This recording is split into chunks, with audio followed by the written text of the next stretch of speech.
आज की इस वीडियो में हम लोग concept like surface web, deep web, dark web और साथ ही साथ डार्कनेट के बारे में जानेंगे, क्योंकि इन सभी को एक दूसरे के साथ कंफ्यूज कर लेना बहुत ही आसान है। तो इंटरनेट को तो ऑलमोस्ट सभी लोग यूज करते हैं। तो सबसे पहले हम लोग सरफेस वेब के बारे में जानते हैं। तो कुछ रिसर्चर्स सरफेस वेब को एवरीडे एक्टिविटी में यूज होने वाली इंटरनेट एक्टिविटी जैसे कि सोशल नेटवर्क और न्यूज रीडिंग जैसे सर्फिंग को कंसिडर करते हैं। यहाँ conventional web spider sophisticated algorithm का यूज कर हाइपरलिंक पेजेस और आपके ब्राउजर और गूगल जैसे सर्च इंजन से डेटा कलेक्ट करती है। इसे विजुअल वेब, इंडेक्स वेब और क्लियर नेट भी बोला जाता है, जो कि पूरे इंटायर इंटरनेट का एक फ्रैक्शन है और वो अप्रॉक्स 19 टेराबाइट्स ऑफ इंफॉर्मेशन को कैरी करती है। सरफेस वेब आयरॉनिकली कुछ डीप वेब का होम है। कोई भी वेब पेज जहां कुछ भी एक्सेस करने के लिए क्रेडेंशियल्स रिक्वायर्ड होती है, टेक्निकली वो डीप वेब का एक पार्ट है, क्योंकि सर्च इंजन्स उन कंटेंट्स को डायरेक्टली एक्सेस नहीं कर पाते। ऑल्दो सरफेस वेब हम लोगों को देखने में सही लगे, पर हैंडफुल ऑफ डाउनसाइड्स इसके भी हैं, जो सिर्फ ट्रॉल्स और स्टॉकर तक लिमिटेड नहीं है,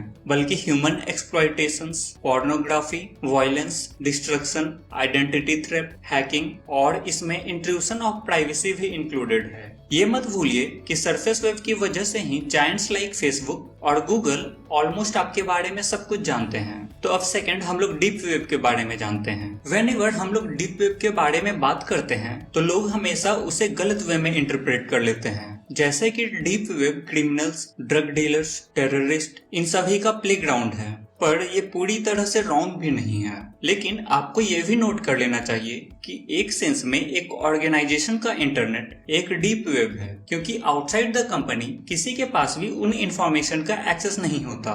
ऐसा कहा जाता है कि डीप वेब में अप्रोक्सीमेटली 7500 टेराबाइट्स ऑफ इंफॉर्मेशन है और उसमें से 95% इंफॉर्मेशन पब्लिकली अवेलेबल है। इसलिए ये रिकमेंडेड है कि आप उन कंट्रोवर्शियल विकीलीक्स इंसिडेंट पे जाएं जहां पे ये अनकवर्ड इंफॉर्मेशन डीप वेब पे कई ईयर से स्टोर्ड है, और साथ ही deep web normal search engine के लिए इनएक्सेसिबल है। डीप वेब को यूज करने के लिए आपको स्पेशल ब्राउजर्स की जरूरत होगी, जैसे कि टॉर और ओनियन। टॉर इस मामले में सबसे ज्यादा पॉपुलर ब्राउजर है, पर इसके अल्टरनेटिव में फ्रीनेट, GNU नट और हॉटस्पॉट शील्ड इंक्लूडेड हैं। ये सभी यूजर्स को some level of anonymous communication internet browsing करने के टाइम प्रोवाइड करते हैं। अब सभी को ये सुनने में थोड़ा अजीब लगेगा कि यहाँ कुछ ऐसे वेबसाइट हैं जो नॉर्मल सर्च इंजन जैसे कि गूगल और बिंग में इंडेक्स नहीं है, और उन सभी को डीप वेब का पार्ट कंसिडर किया जाता है। उन्हें एक्सेस करने के लिए आपको डीप वेब ब्राउजर्स इंजन जैसे कि डीपपिप और इंसिवेंसी को यूज करना होगा।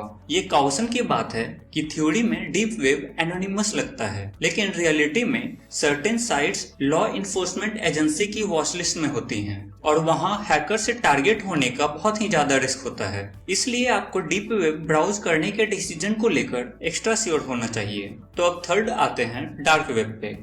हम लोग ऑफन डीप वेब और डार्क वेब में कंफ्यूज होते हैं, लेकिन डार्क वेब की बेटर अंडरस्टैंडिंग के लिए आपको इसे डीप वेब का इविल ट्विन कंसिडर करना होगा, और इसे हिडन इंटरनेट भी बोला जाता है। कई लोगों के लिए डार्क वेब सिंपली एक प्लेस है जहां यूजर कंप्लीटली एनोनिमस आइसोलेशन में वर्क करता है और इंफॉर्मेशन फाइंड करता है जो वो पब्लिकली नॉर्मल चैनल में अवेलेबल नहीं होती। कुछ यूजर्स जो कि कंपनीज लाइक गूगल और फेसबुक के मार्केटिंग पॉलिसीज से फेडअप हो चुके हैं, डार्क वेब उनके लिए उनकी सर्च हैबिट्स कंप्लीटली प्राइवेट रखने के लिए अलाउ करता है। और ये भी मत सोचिए कि डार्क वेब में सब कुछ अच्छा ही अच्छा होता है, क्योंकि डार्क वेब ऐसा प्लेस भी है जहां क्रिमिनल अपने एनोनिमस एनवायरनमेंट को एक्सप्लॉइट कर गन्स, ड्रग्स और ह्यूमंस को सेल करते हैं। और अगर आपका डेटा किसी डेटा ब्रीच में लीक हुआ है तो ये हाईली लाइकली है कि वो डार्क वेब पे कहीं ना कहीं सेल के लिए अवेलेबल जरूर होगा।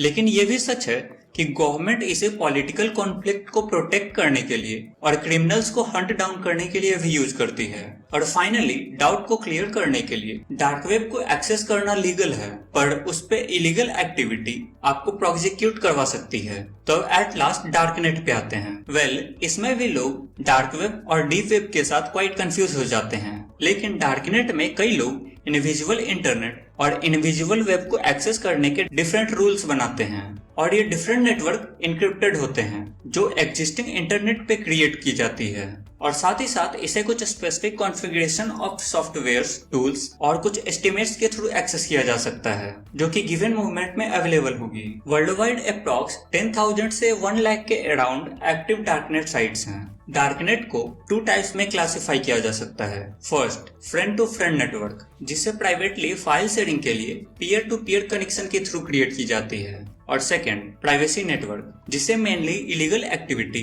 जैसे कि cyber crime, purchase and sale of illegal goods और चाइल्ड पोर्नोग्राफी के लिए यूज की जाती है। तो उम्मीद है इस वीडियो में आपको surface web, deep web, dark web और डार्कनेट के बारे में कुछ जानने को मिला होगा। तो फिर मिलते हैं ऐसे ही इंफॉर्मेटिव वीडियो के साथ। तब तक के लिए टेक केयर।